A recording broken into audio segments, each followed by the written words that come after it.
हरे कृष्ण। ओम नमो भगवते वासुदेवाय। ओम नमो भगवते वासुदेवाय। ओम नमो भगवते वासुदेवाय। श्रीमद् भक्तिবিলাস গৌরচন্দ্র মহারাজের নির্দেশে আমি শ্রীমদ্ ভাগবতের যে রিডিং সেটা ধারাবাহিকভাবে করার চেষ্টা করছি। তিনি যখন সন্ন্যাস গ্রহণ করার কথা বিবেচনা করছিলেন, এখানে তিনি মানে চৈতন্য মহাপ্রভু, তিনি যখন সন্ন্যাস গ্রহণ করার কথা বিবেচনা করছিলেন তখন শ্রীপাদ কেশব ভারতী নবদ্বীপে এসে উপস্থিত হলেন এবং শ্রীমন মহাপ্রভুর গৃহে প্রসাদ গ্রহণ করার জন্য নিমন্ত্রিত হলেন। কেশব ভারতী যখন তার গৃহে এলেন তখন মহাপ্রভু তাকে সন্ন্যাস দান করতে অনুরোধ করলেন। সন্ন্যাস গ্রহণ করার এটি হচ্ছে পন্থা।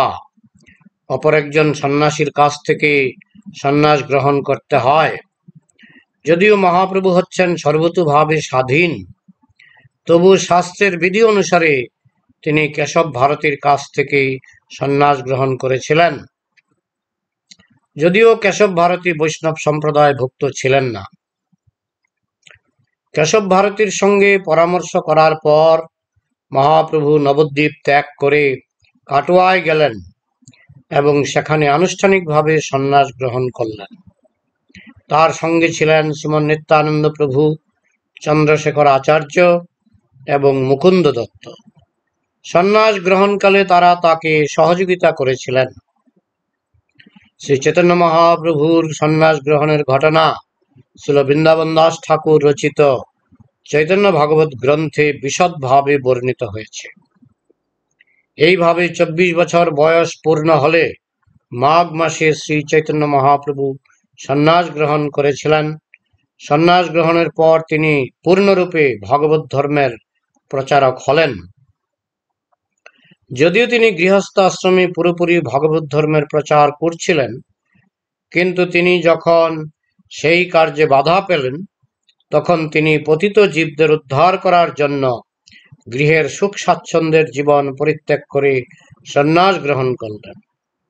গৃহস্থ আশ্রমে অবস্থানকালে তার মুখ্য পার্ষদ ছিলেন শ্রীল অদ্বৈত আচার্য প্রভু এবং শ্রীল শ্রীবাস ঠাকুর, কিন্তু সন্ন্যাস গ্রহণের পর তার মুখ্য পার্ষদ হলেন শ্রীমন নিত্যানন্দ প্রভু, যাকে তিনি গৌরবঙ্গে প্রচার করার ভার দিয়েছিলেন, এবং স্বরগোস্বামী, শ্রীল রূপ গোস্বামী, শ্রীল সনাতন গোস্বামী, শ্রীল রঘুনাথ ভট্ট গোস্বামী, শ্রীল গোপাল ভট্ট গোস্বামী এবং শ্রীল রঘুনাথ দাস গোস্বামী এবং শ্রীল জীব গোস্বামী,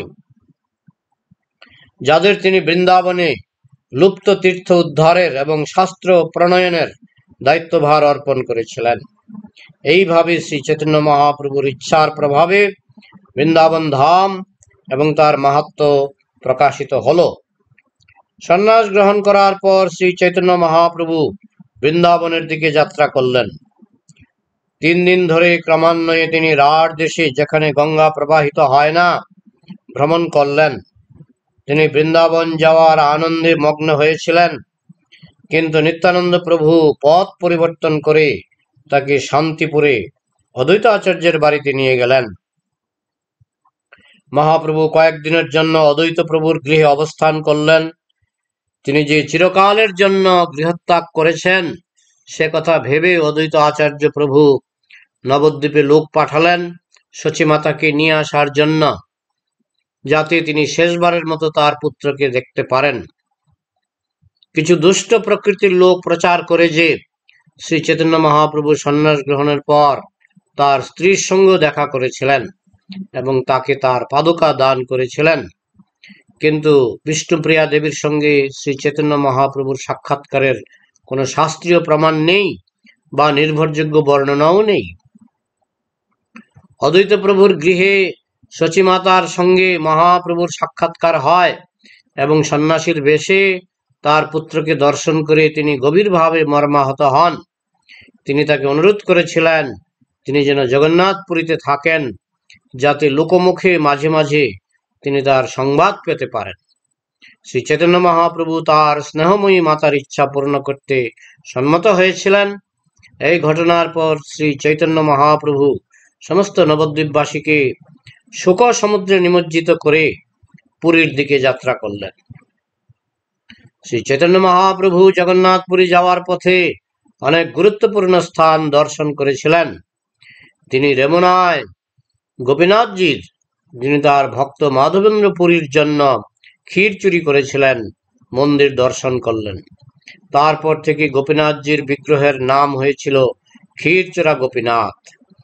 মাধবেন্দ্র পুরীর জন্য গোপীনাথজির ক্ষীর চুরি করার কাহিনী মহাপ্রভু পরম আনন্দের সঙ্গে আস্বাদন করলেন। পরমেশ্বর ভগবানেরও চুরি করার প্রবণতা রয়েছে, কিন্তু পরমেশ্বর ভগবানের চুরি করাও চিন্ময়। তার চুরিতে জড়জাগতিক বিকৃতির দোষ থাকে না, তখন তা মহাপ্রভুর আরাধ্য হয়। ভগবানের চুরিও ভগবানের মতোই অপ্রাকৃত। গোপীনাথজির ক্ষীর চুরি করার কৌতূহল উদ্দীপক কাহিনী শ্রীল কৃষ্ণদাস কবিরাজ গোস্বামী শ্রী চৈতন্য চরিতামৃত গ্রন্থে সবিস্তারে বর্ণনা করেছেন। উড়িষ্যার বালেশ্বর জেলার রেমুনায় ক্ষীরচোরা গোপীনাথজির মন্দির দর্শন করার পর শ্রী চৈতন্য মহাপ্রভু পুরীর দিকে যাত্রা করলেন এবং পথে তিনি সাক্ষী গোপাল মন্দির দর্শন করলেন। দুজন ব্রাহ্মণের পারিবারিক কলহের সমাধান করার জন্য সাক্ষী হয়ে গোপাল বৃন্দাবন থেকে পায়ে হেঁটে বিদ্যানগরে এসেছিলেন। পরম আনন্দের সঙ্গে শ্রী চৈতন্য মহাপ্রভু সাক্ষী গোপালের কাহিনী শ্রবণ করলেন, কেননা তিনি নাস্তিকদের কাছে প্রতিপন্ন করতে চেয়েছিলেন যে মহান আচার্যদের দ্বারা স্বীকৃত মন্দিরের শ্রী বিগ্রহ শুধু মূর্তি নন, যা অল্প বুদ্ধি সম্পন্ন মানুষেরা মনে করে থাকে। মন্দিরের বিগ্রহ হচ্ছেন পরমেশ্বর ভগবানের অর্চা প্রকাশ, এবং সেজন্য মন্দিরের শ্রী বিগ্রহ ভগবান থেকে অভিন্ন। তার প্রতি তার ভক্তের অনুরাগ অনুসারে তিনি তাদের সঙ্গে আচরণ করে থাকেন। তার দুই ভক্তের পারিবারিক কলহের সমাধান করার জন্য এবং তার ভক্তের প্রতি বিশেষ কৃপা প্রদর্শন করবার জন্য তিনি বৃন্দাবন থেকে পায়ে হেঁটে বিদ্যানগর নামক গ্রামে এসেছিলেন। সেই বিগ্রহ পরে জগন্নাথপুরীর সন্নিকটে প্রতিষ্ঠা করা হয় এবং সেই বিগ্রহের নাম অনুসারে সেই জায়গার নাম হয় সাক্ষী গোপাল। সেখানে এক রাত্রি অবস্থান করে শ্রী চৈতন্য মহাপ্রভু জগন্নাথপুরীর দিকে যাত্রা করেন। পথে নিত্যানন্দ প্রভু তার সন্ন্যাস দণ্ড ভেঙে ফেলেন। সেজন্য মহাপ্রভু আপাতভাবে তার সহগামীদের প্রতি ক্রোধ প্রদর্শন করলেন এবং তাদের সঙ্গ পরিত্যাগ করে একাই পুরীতে গেলেন। পুরীতে জগন্নাথ দেবের মন্দিরে প্রবেশ করে তিনি প্রেমাবেশে মূর্ছিত হলেন। মন্দিরের পাণ্ডারা মহাপ্রভুর এই অপ্রাকৃত ভাব বুঝতে পারল না, কিন্তু তখন সেখানে সার্বভৌম ভট্টাচার্য নামক এক মহাপণ্ডিত উপস্থিত ছিলেন এবং তিনি বুঝতে পারলেন যে মন্দিরে প্রবেশ করে ভগবানের শ্রী বিগ্রহ দর্শন করে প্রেমাবেশে তার এই মূর্ছা কোনো সাধারণ ব্যাপার নয়। মহারাজ প্রতাপরুদ্রের সভা পণ্ডিত সার্বভৌম ভট্টাচার্য শ্রী চৈতন্য মহাপ্রভুর অঙ্গজ্যোতি দেখে আকৃষ্ট হলেন এবং তিনি বুঝতে পারলেন যে এই অপ্রাকৃত সমাধি অবস্থা অতি উন্নত মার্গের। যে সকল ভক্তবৃন্দ অপ্রাকৃত স্তরে অধিষ্ঠিত তারাই কেবল এমন ভাব কদাচিৎ প্রদর্শন করে থাকেন। একজন মুক্ত পুরুষই কেবল সম্পূর্ণ বাহ্য চেতনাহীন অপ্রাকৃত অবস্থা প্রদর্শন করতে পারেন এবং সার্বভৌম ভট্টাচার্যের মতো মহাপণ্ডিত শাস্ত্রের বর্ণনা অনুসারে তা বুঝতে পারেন। তাই তিনি মন্দিরের পাণ্ডাদের এই অজ্ঞাত সন্ন্যাসীকে বিরক্ত করতে নিষেধ করলেন। তিনি তাদের এই নবযৌবন সম্পন্ন সন্ন্যাসীকে তার গৃহে নিয়ে যাওয়ার নির্দেশ দিলেন, যাতে তিনি তার এই মূর্ছিত অবস্থা আরো পুঙ্খানুপুঙ্খ ভাবে দেখতে পারেন। মহাপ্রভুকে তখন সার্বভৌম ভট্টাচার্যের গৃহে নিয়ে যাওয়া হলো। মহারাজ প্রতাপরুদ্রের সভা পণ্ডিত হিসাবে সেই সময়ে সার্বভৌম ভট্টাচার্যের অসীম প্রতিপত্তি ছিল। অনেক সময়ে কিছু লোক ভণ্ডামি করে শ্রীমদ্ ভাগবতের চরম প্রকাশ রূপে এই সমস্ত বিকারগুলির অনুকরণ করে থাকে। তাই সার্বভৌম ভট্টাচার্য পুঙ্খানুপুঙ্খভাবে শ্রী চৈতন্য মহাপ্রভুর এই প্রেম ভক্তির বিকার পরীক্ষা করে দেখতে চাইলেন। কেননা প্রায়ই প্রাকৃত কপট ভক্তরা এই ধরনের সাত্ত্বিক বিকারের ভণ্ডামি করে নির্বোধ জনসাধারণকে তাদের প্রতি আকৃষ্ট করে এবং তাদের প্রতারণা করে। সার্বভৌম ভট্টাচার্যের মতো মহাপণ্ডিত এই ধরনের ভক্তদের ঠিক ধরতে পারতেন এবং যখন তিনি তাদের ভণ্ডামি বুঝতে পারতেন তৎক্ষণাৎ তিনি তাদের পরিত্যাগ করতেন। শ্রী চৈতন্য মহাপ্রভুকে তার বাড়িতে নিয়ে গিয়ে সার্বভৌম ভট্টাচার্য শাস্ত্র সিদ্ধান্তের পরিপ্রেক্ষিতে তাকে পুঙ্খানুপুঙ্খভাবে পরীক্ষা করলেন। তিনি তাকে পরীক্ষা করলেন একজন বৈজ্ঞানিকের মতো, একজন মূর্খ ভাবপ্রবণ ব্যক্তির মতো নয়। তিনি তার উদরের স্পন্দন দেখলেন, হৃদস্পন্দন দেখলেন ও শ্বাস প্রশ্বাস দেখলেন। তিনি তার নাড়ি পরীক্ষা করলেন এবং বুঝতে পারলেন যে তার দেহের সমস্ত কার্যকলাপ স্তব্ধ হয়ে গেছে। সূক্ষ্ম তোলা এনে যখন তিনি তার নাসাগ্রে ধরলেন এবং যখন তিনি দেখলেন যে সে তোলা ঈষৎ কম্পিত হচ্ছে, তখন তিনি বুঝতে পারলেন যে খুব ধীরে ধীরে নিঃশ্বাস প্রশ্বাসের কাজ চলছে। তখন তিনি বুঝতে পারলেন যে মহাপ্রভুর এই মূর্ছা যথার্থই প্রেমের সাত্ত্বিক বিকার এবং সেই অনুসারে তিনি তার প্রতি আচরণ করতে লাগলেন। কিন্তু একটি বিশেষ উপায়ে কেবল তার চেতনা ফিরিয়ে আনা যেত। ভক্তের মুখে হরিনাম শ্রবণ করলেই কেবল তিনি তাতে সাড়া দিতেন। কিন্তু সার্বভৌম ভট্টাচার্য এই বিশেষ শুশ্রূষার বিষয়ে জানতেন না, কেননা মহাপ্রভু তখনও তার কাছে অপরিচিত ছিলেন। সার্বভৌম ভট্টাচার্য যখন তাকে জগন্নাথপুরীতে প্রথম দর্শন করলেন তখন তিনি মনে করেছিলেন যে মহাপ্রভু ছিলেন অন্যান্য তীর্থযাত্রীদের মতোই সাধারণ একজন তীর্থযাত্রী। ইতিমধ্যে মহাপ্রভুর সহচরেরা যখন মন্দিরে এসে উপস্থিত হলেন তখন তারা শ্রী চৈতন্য মহাপ্রভুর অপ্রাকৃত মূর্ছার কথা জানতে পারলেন। তারা শুনলেন যে মহারাজ প্রতাপরুদ্রের সভা পণ্ডিত সার্বভৌম ভট্টাচার্য তাকে তার বাড়িতে নিয়ে গেছেন। তীর্থযাত্রীরা তখনও মন্দিরে এই ঘটনাটি নিয়ে আলোচনা করছিল। একজন তীর্থযাত্রী গোপীনাথ আচার্যকে চিনতেন এবং তার কাছে তারা জানতে পারলেন যে মহাপ্রভুর মূর্ছিত অবস্থায় সার্বভৌম ভট্টাচার্যের বাড়িতে রয়েছেন। এই সার্বভৌম ভট্টাচার্য ছিলেন গোপীনাথ আচার্যের ভগ্নিপতি। গোপীনাথ আচার্য সকলকে নিয়ে সার্বভৌম ভট্টাচার্যের বাড়ি গেলেন, যেখানে শ্রী চৈতন্য মহাপ্রভু মূর্ছিত অবস্থায় ছিলেন। তিনি সার্বভৌম ভট্টাচার্যের সঙ্গে দলের সকলের পরিচয় করিয়ে দিলেন। সকলে মিলে তখন হরিনাম কীর্তন করতে লাগলেন এবং তখন মহাপ্রভুর বাহ্য চেতনা ফিরে এলো। সার্বভৌম ভট্টাচার্য নিত্যানন্দ প্রভু সহ সকলকে তার গৃহে অতিথি হতে অনুরোধ করলেন। তারপর মহাপ্রভু সহ সকলে সমুদ্রে স্নান করতে গেলেন। ইতিমধ্যে সার্বভৌম ভট্টাচার্য কাশী মিশ্রের গৃহে তাদের থাকবার এবং প্রসাদ গ্রহণ করবার ব্যবস্থা করলেন। তার শ্যালক গোপীনাথ আচার্য তাকে সাহায্য করলেন। মহাপ্রভু যে পরমেশ্বর ভগবান সে সম্বন্ধে শ্যালক ও ভগ্নিপতির মধ্যে অনেক আলোচনা হলো। গোপীনাথ আচার্য, যিনি মহাপ্রভুকে আগে থেকে জানতেন, তিনি বোঝাতে চেষ্টা করলেন যে শ্রী চৈতন্য মহাপ্রভু হচ্ছেন স্বয়ং ভগবান। তার সার্বভৌম ভট্টাচার্য বোঝাতে চাইলেন যে তিনি একজন মহান ভক্ত।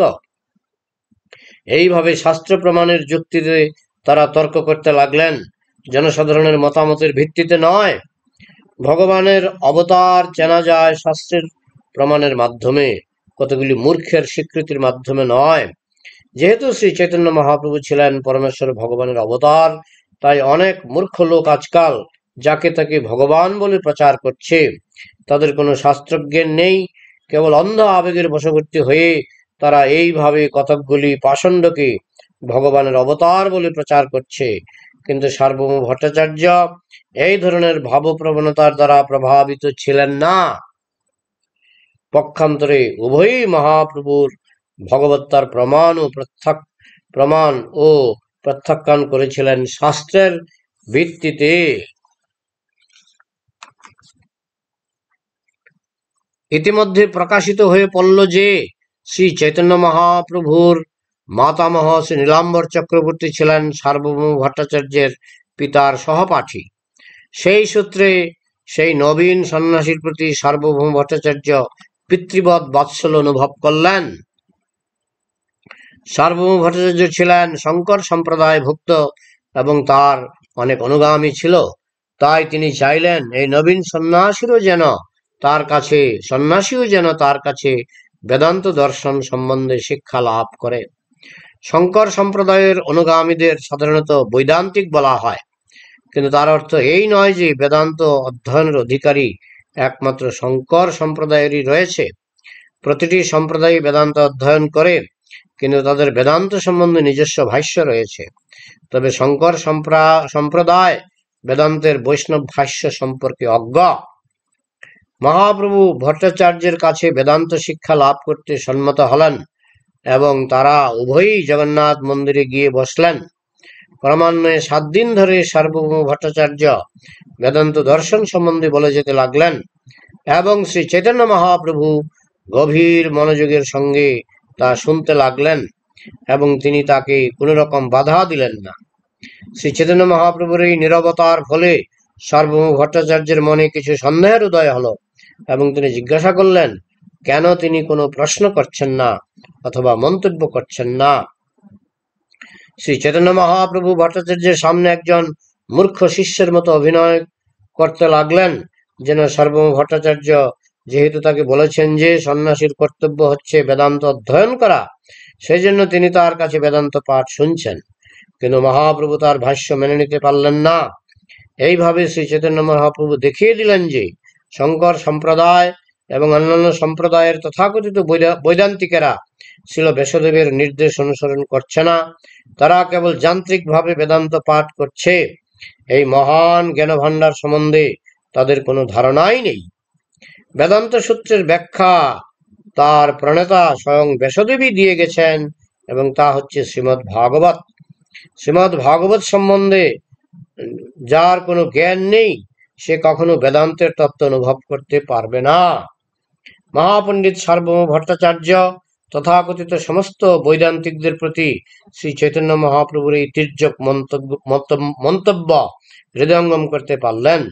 তাই তিনি তাকে জিজ্ঞাসা করলেন যে বিষয়গুলি সম্বন্ধে তিনি বুঝতে পারেননি সে সম্বন্ধে তিনি কেন কোনো প্রশ্ন উত্থাপন করেননি। মহাপ্রভুর নীরবতার কারণ ভট্টাচার্য বুঝতে পারলেন। এর থেকে বোঝা যায় যে শ্রী চৈতন্য মহাপ্রভুর মনে অন্য কোনো পরিকল্পনা ছিল। তাই ভট্টাচার্য তাকে অনুরোধ করলেন তার মনের কথা খুলে বলতে। তখন মহাপ্রভু বললেন, জন্মাদ্দেশ্য যত শাস্ত্র জনিত্যাৎ এবং অথাত ব্রহ্ম জিজ্ঞাসা, বেদান্তের এই সূত্রগুলি আমি বুঝতে পারি, কিন্তু সে সম্বন্ধে আপনার ব্যাখ্যা আমি বুঝতে পারিনি। সূত্রের অর্থ প্রকাশ করে ভাষ্য, কিন্তু আপনি যে ভাষ্য করেছেন তাতে সূত্রের অর্থ আচ্ছাদিত হয়ে পড়ছে। আপনি সূত্রের মুখ্য অর্থ ব্যবহার করেননি, আপনার মন গড়া ব্যাখ্যা দিয়ে তা আপনি আচ্ছাদিত করেছেন। এইভাবে শ্রী চৈতন্য মহাপ্রভু সমস্ত বৈদান্তিকদের যারা বেদান্ত সূত্রের মন গড়া ব্যাখ্যা করে তাদের তিরস্কার করলেন। এইভাবে বেদান্ত সূত্রের সমস্ত মন গড়া ব্যাখ্যা শ্রী চৈতন্য মহাপ্রভু বর্জন করলেন। মহাপ্রভু বললেন, উপনিষদের যে মুখ্য অর্থ ছিল ব্যাসদেব তা বেদান্ত সূত্রে সংক্ষেপে বর্ণনা করেছেন। দুর্ভাগ্যবশত আপনি সেই মুখ্য অর্থ ছেড়ে গৌণার্থ কল্পনা করেছেন। সমস্ত প্রমাণের মধ্যে শ্রুতির প্রমাণই হচ্ছে প্রমাণ। বৈদিক প্রমাণ সব রকমের সন্দেহের ঊর্ধ্বে এবং বেদে যা বলা হয়েছে তা যথাযথভাবে গ্রহণ করতে হবে, তা না হলে বেদের প্রামাণিকত্ব স্বীকার করা হয়। শঙ্খ এবং গোময় হচ্ছে জীবের অস্থি এবং বিষ্ঠা, কিন্তু বেদে যেহেতু তাদের মহাপবিত্র বলে স্বীকার করা হয়েছে তাই মানুষ তাদের পরম পবিত্র বলে স্বীকার করে নিয়েছে। এর থেকে বোঝা যায় যে আমাদের সীমিত ইন্দ্রিয় এবং সীমিত বুদ্ধি দিয়ে আমরা বৈদিক প্রমাণের বিচার করতে পারি না। বৈদিক প্রমাণ সব রকমের জাগতিক বিচারের ঊর্ধ্বে। তাই বেদের নির্দেশ আমাদের অবিকৃতভাবে স্বীকার করে নিতে হবে। বেদের তথাকথিত অনুগামীরা তাদের মন গড়া বেদের অর্থ করে এবং এইভাবে তারা বৈদিক ধর্মের ভিন্ন ভিন্ন মতবাদ এবং ভিন্ন ভিন্ন গোষ্ঠীর সৃষ্টি করে। বুদ্ধদেব সরাসরিভাবে বেদকে অস্বীকার করেছিলেন এবং তিনি তার ধর্মমত প্রতিষ্ঠিত করেছিলেন, এবং কেবলমাত্র সেই কারণে বেদের অনুগামীরা সেই ধর্মকে স্বীকার করেন না। কিন্তু বেদের তথাকথিত সমস্ত অনুগামীরা বৌদ্ধদের থেকে অধিক ক্ষতিকর। বেদকে সরাসরিভাবে অস্বীকার করার সাহস বৌদ্ধদের রয়েছে, কিন্তু বেদের তথাকথিত অনুগামীদের বেদকে অস্বীকার করার সাহস নেই, যদিও পরোক্ষভাবে তারা বেদের সমস্ত নির্দেশ অমান্য করে। শ্রী চৈতন্য মহাপ্রভু তার নিন্দা করেছেন। এই সম্পর্কে শ্রী চৈতন্য মহাপ্রভু প্রদত্ত শঙ্খ এবং গোময়ের দৃষ্টান্তটি অত্যন্ত সুন্দর। কেউ যদি তর্ক করে বলে যে গোময় অত্যন্ত পবিত্র, সুতরাং ব্রাহ্মণের বিষ্ঠা তার থেকে আরো পবিত্র, তাহলে সে যুক্তি মেনে নেওয়া যায় না। গোময়কে পবিত্র বলে স্বীকার করা হয়েছে, কিন্তু মহাপণ্ডিত ব্রাহ্মণের বিষ্ঠাকে অপবিত্র বলে বর্জন করা হয়েছে। শ্রী চৈতন্য মহাপ্রভু বললেন, বৈদিক নির্দেশ শত প্রমাণিত, এবং কোনো বদ্ধ জীব যদি বেদের নির্দেশ যথাযথভাবে গ্রহণ না করে তার মনোমত ব্যাখ্যা করার চেষ্টা করে, তাহলে সে বেদের প্রামাণিকত্ব অস্বীকার করে। কেউ যদি মনে করে যে সে ব্যাসদেবের থেকে অধিক বুদ্ধিমান, তাহলে সেটা তার মূর্খতা মাত্র। তিনি নিজেই সূত্রের অর্থ ব্যাখ্যা করে গেছেন, সুতরাং সে সম্বন্ধে কোনো হীনবুদ্ধি সম্পন্ন বদ্ধ জীবের ব্যাখ্যা গ্রহণ করার কোনো প্রয়োজন নেই। তাই বেদান্ত সূত্র মধ্যাহ্ন সূর্যের ন্যায় উজ্জ্বল, এবং কেউ যদি সূর্যের মতো উজ্জ্বল বেদান্ত সূত্রের ব্যাখ্যা করতে যায়, তাহলে তার কল্পনারূপী মেঘের দ্বারা বেদান্ত সূত্ররূপী সূর্যকে আচ্ছাদন করা হয়। আজকে এখানে রাখছি। হরে কৃষ্ণ।